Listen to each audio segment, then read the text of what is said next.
穿隔离衣去做采检的时候，那有时你要跟病人直接面对面的一个接触，那这时候就会有被感染的一个风险。因为货柜采检屋它中间有隔板，那另外在病人放置的空间，那会有一个负压的功能，所以在我们医疗人员要去做采检，我们就是只要戴 N95 口罩，那就不用像一般的穿兔宝宝装。那所以它本身因为负压功能，所以算是安全性非常的好。如果说有今天来医院就医，那如果你本身有一些旅游史、接触史，或是有一些呼吸道症状、有发烧的状况，那请第一时间就跟我们医护人员讲，那我们会各位安排做一些相关的治疗以及采检。我们的医疗人员都相当的一个辛苦哈，而我们大家一定是他们最坚强的后盾哈。很感谢我们所有的医护人员的用心。那我相信这个世界是给我们台湾一个肯定，那也是我们引以为傲，就是这些医护人员所做的努力。我们遇到医护人员，我们都相当的尊敬，也期待大家可以配合中央的指挥防疫的措施，那这样子可以来减轻医护人员的负担。掌握市政3分钟，台南进步向前冲。欢迎收看《市政3分钟》，我是林依婷。现在疫情期间，民众如果感到身体不适，甚至出现疑似新冠肺炎的症状，便会前往医院急诊。而院方为了避免感染，通常都会在院外设立筛检站。不过，筛检站往往排队人潮众多，也会有群聚的疑虑。台南市政府设置了全台首座向我后方的货柜采检屋，有4间完全独立的采检空间，将采检区与被采检区完全的隔离，保护医疗人员，减少与病人的接触。现在就让我们来听听卫生局长怎么说吧。我是台南市政府卫生局局长陈以医师。这一次卫生局跟市政府呢捐赠了这一座货柜采检站，最主要的目的呢是要防护呢我们医护人员的健康，让他们能平安的工作。第二个呢，可以减少物资的浪费，因为在这采检站里面呢，每要采检一个人呢，都要换一次防护衣，除了时间之外呢，还有技术的问题哈。那这个物资呢，这些时间呢，现在目前呢都可以省下来，在采检的时候呢，也不会因为这样子呢，就速度就缓下来了。在这里呢，还是郑重的呼吁台南市民朋友呢，最近呢还是要勤戴口罩，也谢谢台南市的这个医护同仁我知道大家相当的辛苦，不是体力上的问题而已，而且是精神上的负担。大概呢，这会呢打败这个武汉的肺炎，让我们的生活呢再恢复到平静。谢谢大家的努力。接下来请收看中嘉新闻。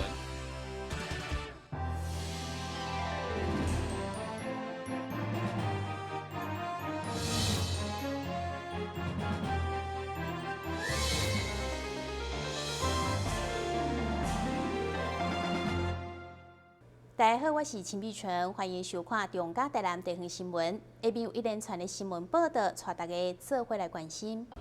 面对这波的新冠疫情，虽然台南市长黄伟哲伫防疫的民调摕得冠军，不过民众对着政府的纾困方案，却有高达6成2的民众无了解。对此，台南市议会国民党团上午特别邀集市府、劳工、社会、经发、甲观光旅游等相关的局处召开记者会，针对民众的质疑提出询问。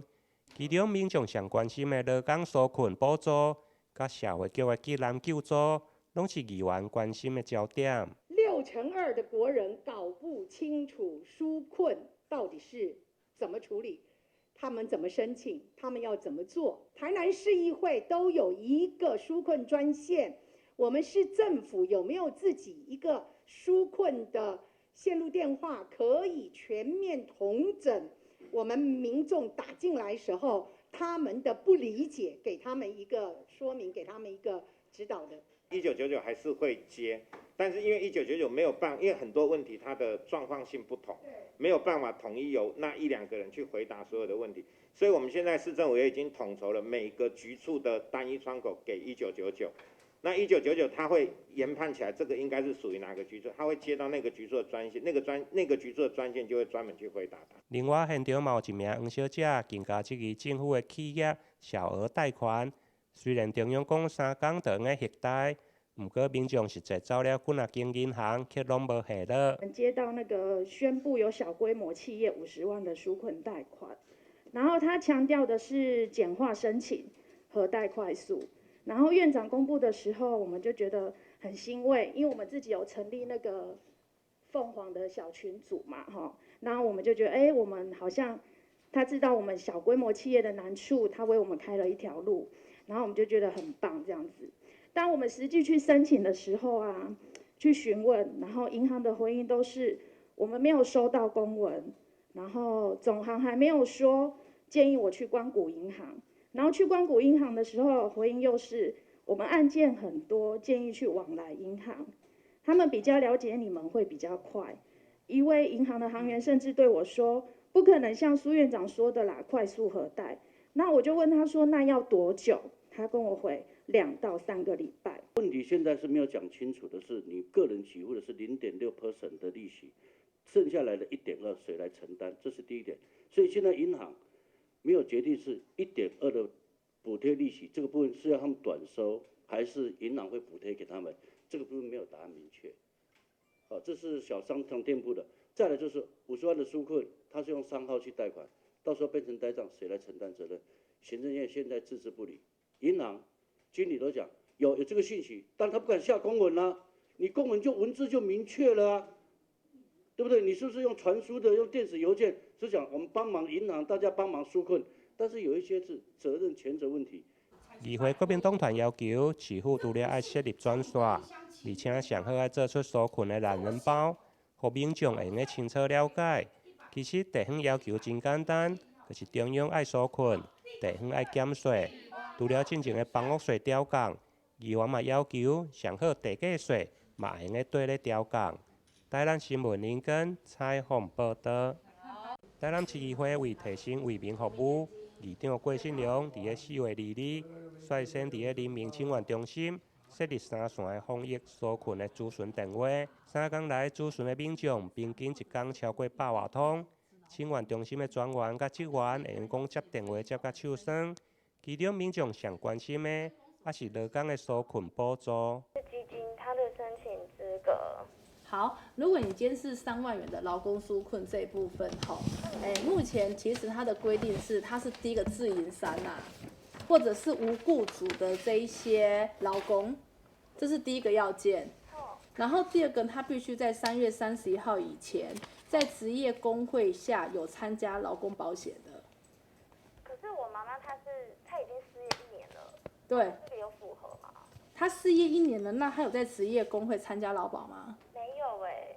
对，那他在这边就没有符合这个劳工纾困3万元的方案。从每天大家一上班开始8点，然后就会有很多的民众不断的打电话涌入，然后我们现在目前是有3支专线，然后3支专线就会不断的跳号，所以我们几乎早一上班就会电话就接应不暇了。其实大约都是民众都会听说，或者是有人已经领到这样子的经费，就会来询问，所以他们就会直接去问说，劳工纾困3万元如何申请？可是其实他申请是有一定的要件，也就是说他还是必须在参加职业工会底下的劳保，他才可以来申请，这是第一个先决要件。所以就变成说我们常会接到电话啊，可是就是可能是会疫情啊导致失业呀，或者是在某公司投保的部分，他们都是不符合在这一块的申请，然后他们就会大约会询问到我们这一块。民众询问的电话不但客满佮区公所，甚至还有市府的1999服务专线，竟然爱民众家己敲到市议会来询问。因为现在其实所有的电话几乎都满线，不管今天是打到卫福部，还是到劳动部，还是到台南市政府，甚至因为开始有这样子的方案之后，公所所有的电话几乎是满线打不到，所以民众第一个就会想到我们的服务专线，有一些就是市政府就会。有些问题他们没办法回答这么详细，也会请他们打电话来我们的那个人民请愿中心啊，反正我们就会秉持着服务的态度，我们就一律只要你们问的问题，我们回答出来，我们就尽量帮他们解决。因为劳工的纾困有一定的条件限制，不过伫个大部分的民众无了解的状况，议会人民请愿中心嘛希望市府应该爱多加宣导，避免民众因为条件无符合。领袂到补助，而怪罪政府的好意。台南新闻林根采访报道。缩得税申报将伫咧5月1号开始办理，但今年因为受到肺炎疫情的影响，国税局特别增加服务新措施，民众现在免亲自到国税局报税，只要使用自然人凭证，也就是健保卡，就近前往4大超商，透过超商的多媒体机器，就当取得查询号以及户号，伫厝内就会当简单报税。往年呢，我知道大家都非常喜欢用网络申报，可是网络申报有一个缺点，就是大家必须要有读卡机。那如果今年呢，我们民众你家里没有读卡机的，不要担心，我们政府呢也推出了一个新的措施，你只要找到你家附近的4大超商，然后拿着你的健保卡或者自然人凭证，到4大超商的这个多媒体机器，就是我们所谓的 kiosk。然后你插进去，它就可以在 kiosk 里面列印你的查询码。那查询码还可以很贴心的帮你把你的户号列印出来。那你拿到这2个东西，查询码跟户号，你就可以在你的家里自行完成网络申报的动作，你不需要到国税局来用我们的读卡机。这是可以帮助我们民众宅在家，你就可以完成网络申报。同时，因为疫情的关系，所得税申报时间嘛全面延长到6月30号为止。南区国税局另外嘛增设户外申报的柜台，保护税务人员以及洽公的民众，避免发生群聚感染。除了延长我们的申报期限，从5月1号到5月31号，延长到6月30号，这样子的2个月的期限，方便纳税人在疫情期间呢，能够延长你们的申报期间之外，如果你一定要到我们行政机关来做现场的报税，我们有考虑到这个严峻的疫情关系，所以我们有采取分流，在我们1楼的广场，我们就没有办法再提供给民众来停车。那民众的停车呢，一律停在我们北中街的停车场。我们把1楼广场原来提供停车的这个地方呢，全部改为可以户外来提供一些服务。这是我们来做一个分流，那减少我们群聚感染的一个服务的爱心措施。防疫时期，国税局推出各项便民的措施，方便民众申报所得税，并呼吁大众爱多加利用网络申报，不但会当省时省力，更会当顾健康。台南新闻张硕维采访报道。看到现在疫情持续来延烧，侪社会团体拢拥有关键防疫所需要的物资。24号上午，台南精英扶轮社伫社长张信雄的号召之下，捐赠了防疫所需要的护目镜、甲隔板等等的物资，提供予台南各地政甲户政的单位来使用。市长王伟特也亲自出席接受捐赠，并向精英扶轮社表达上大的感谢。新型冠状病毒持续延烧，人心惶惶。身为扶轮人，如何积极透过扶轮协助他人，而我们又能为台南市做些什么有意义、价值的事？这是我一直在思考的。在这样的动机下，因为从市府同仁这里了解到，才知道每天来到市府洽公的民众大概有2000多人。每天这么多人来来去去，会接触到什么人，碰到什么事，没有人知道。身处第一线市府员工也是暴露在高风险的公环境里。即便如此，他们仍需坚持守岗位，提供民众良好的服务，维持业务的运作。了解需求后，我们紧急召开临时理事会，并在理事会同意与大力支持下，我们号召台南精英扶轮社全体社友一起公益捐款，购买护目镜、防疫触控笔、防疫隔板、礼盒等防疫物资，赠送给台南市政府。不仅如此，我们也在4月21跟4月23。也将防疫物资捐赠给台南第一线的医疗单位成大医院与奇美医院。面对看不见的敌人，我们一定能平安度过这一次的危机。隔离病毒，不隔离爱。防疫任务，人人有责，同心协力，心存感恩，充满爱。让我们一起为守护美好的将来努力。今天很高兴能够来参加我们台南精英扶轮社为了防疫工作所尽了一份心所举办的这个防疫物资捐赠典礼，总共他们捐了护目镜，也捐了这个透明隔板，也捐了1万支的防疫笔，600支护目镜，100个防疫隔板，这些事实上对防疫工作都有直接、立即、明显的帮助。因为大家知道我们台南市这个所属的机关众多，许多机关在第一线面临民众的时候。如果能够有一个透明的防疫隔板，在短时间之内建立起来，建制起来，那这样子对洽公的民众以及洽公的这个办公的公务员，事实上都有很大的帮助。防疫笔更是民众都可以及时拿到，不管在按电梯，不管在接触一些门把或相关的一些地方，事实上防疫笔有帮助。那防疫眼镜，就像我现在戴的这个一样，对于防疫人员他事实上不管在采集检体或者是在服务病患，不管是不是确诊的病患，说一般的病患，事实上它都有很大的帮助。所以很谢谢我们精英扶轮社他们所做的努力，以及对社会的贡献，发挥社会的爱心以及扶轮精神，台南市政府特别表示谢意。不管是地政或者是户政单位，拢趁这个机会向民众宣传，会使多多使用因线顶的服务，减少到现场的机会。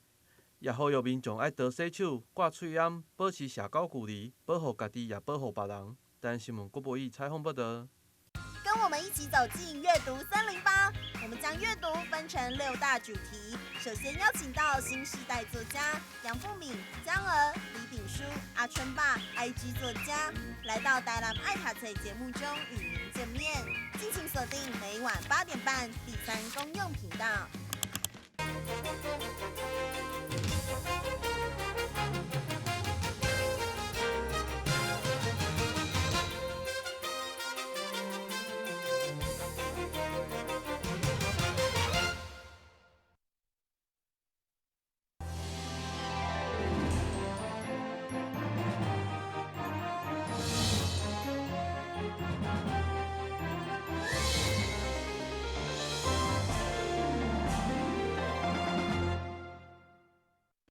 农村人力老化以及人口外流，一直是台湾农业目前所面对的议题。黄伟哲伫参选市长时，就意识到农村高龄化所带来的冲击甲影响，上任了后就展开台南新农林计划，号召青年转来故乡投入农业工课。台南安定一位较早从事服装业的少年人李坤环，因为唔甘厝内底农地趴远，决定转来故乡从事农业。目前伊的温室就采用鱼菜共生的方式，一边种菜，一边饲鱼仔，而且伊饲的鱼种，佫是喜爱低温以及清气水质的寻龙鱼，相当无简单。他们养的不是一般的鱼，是特别大家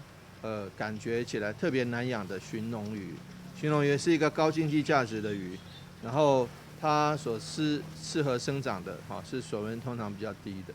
然后今天能够在台湾热带的台南，能够这个养殖成功，而且存活率能够高达80%，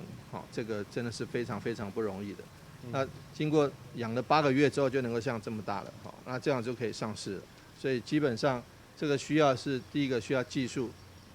毅力和恒心。嘉南平原高温气候，和寻龙鱼养殖更加添挑战，但李坤环经过不断努力，将伊克服困难，成功研究出养殖关键。因为它只要你夏天平平安安度过之后，它就不怕。那他们那个冬天平平安安度过就不怕？对，它到零下都可以活，所以它超级不怕冷。哦，对，所以我只要夏天把它顾好，冬天我就是自动喂食器装了，让它自动喂食就好，然后定期换水做调节就好。然后等它成熟就可以卖了，这是转机。台南不是比较热吗？台南夏天的高温的时间比较长，怎么克服？对啊，所以那时候我就想说是一大挑战。他想说热，那人家不养，那我养养看，这侥幸被我成功了。所以意思他说他已经抓到诀窍，有 know how 在里面了。对，所以这个不懂得怎么养的人，千万不要轻易尝试，因为叔叔有练过。所以说不会养的人如果真的随便养的话，那这个成本可能会亏很多，所以还是来请教一下李先生会比较好。对对对。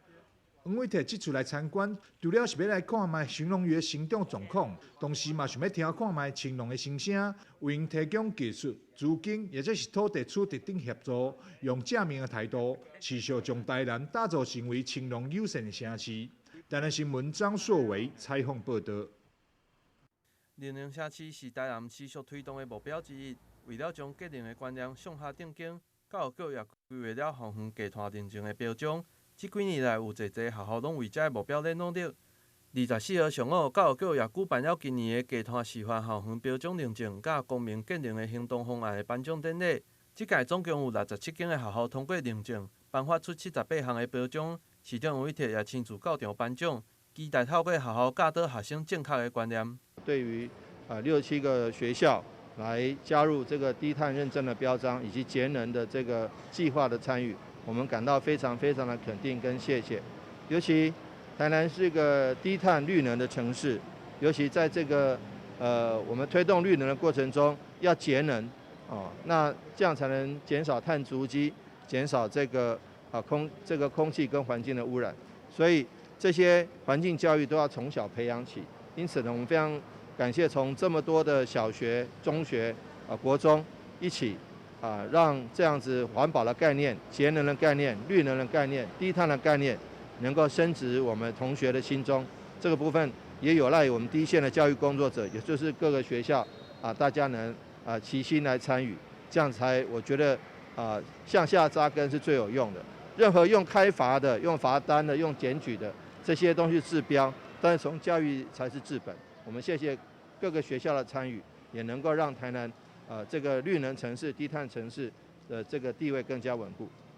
现场特别准备了发电的脚踏车，让市长来体验。这也是教育局希望透过推动能源教育的教学甲体验，让学生会使亲自来观察甲学习，让校园当中会使有更较侪实际使用的方案。教育局强调，将会持续推广甲鼓励学校参与集团校园甲节能的教育，让更较侪学校成为集团教育的推广基地，培养更较侪市民有环保的意识。台南新闻郭博义采访报道。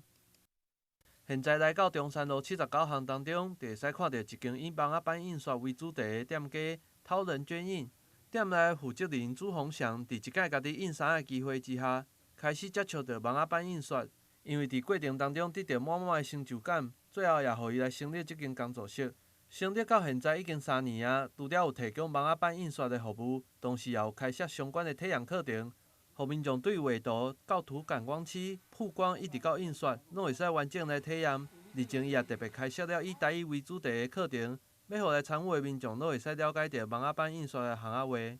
大家人拢会炸一块家己的蚊仔斑等去安尼。蚊啊就是网子，斑就是板子，所以就是通常一些老师傅拢讲蚊仔斑印刷，就是在讲网版印刷这样子。其实足久以来，一直拢想要办一个全台语的课啦，就一直无机会。今年初阮有一个客户，伊就话讲台语的。阮迄时阵就咧开讲，伊就甲我讲，你会当去算一寡较无共的，是讲你会晓啥，你会晓做 A， 你会晓做 B， 你不如甲 A 甲 B 拉做伙。迄时阵就阮拢用台语讲来我就想讲，你有咧教台语的课，你嘛有咧教蚊仔斑印刷的课，毋过无一个课是用台语教蚊仔斑印刷的，无人开过，无要紧，我就做第一个安尼。教的拢教平常时的台语的，甲蚊仔斑的课差不多啦，毋过咱有足侪。行仔话，伫行内话，阮拢是用台语甲大家讲，无你可能捌听过卷印、网版印刷，毋过你绝对毋捌听过台语的。来参与体验的民众当中，也有特别对桃园来的，因为喜爱即种手作的感觉，所以一看到即个课程，就马上来报名。对即间的课程，伊也感觉非常专业又搁好耍。本身对那个就是那种创作的东西还蛮有兴趣的，然后刚好就是这一次看到那个 FB 上面他有 po 那课程，所以就想说。特地来参加这个就是卷印的东西，然后顺便就是他这一次也有很特别，是有一个特别用台语去上这个整个课程的部分，我觉得也蛮有趣的这样子。然后虽然整个过程4个小时，可是我觉得是一个蛮不一样的体验这样子。未来讨人捐印也将会持续开设各种的蚊仔斑印刷相关的课程。如果想要体验的民众，嘛会使上因的网站来查询，或者是直接到中山路79巷行行看看的。相信这是一个真好的经验。台南新闻郭博义采访报道。感谢你收看《中嘉台南地方新闻》，我是陈碧纯，咱再会。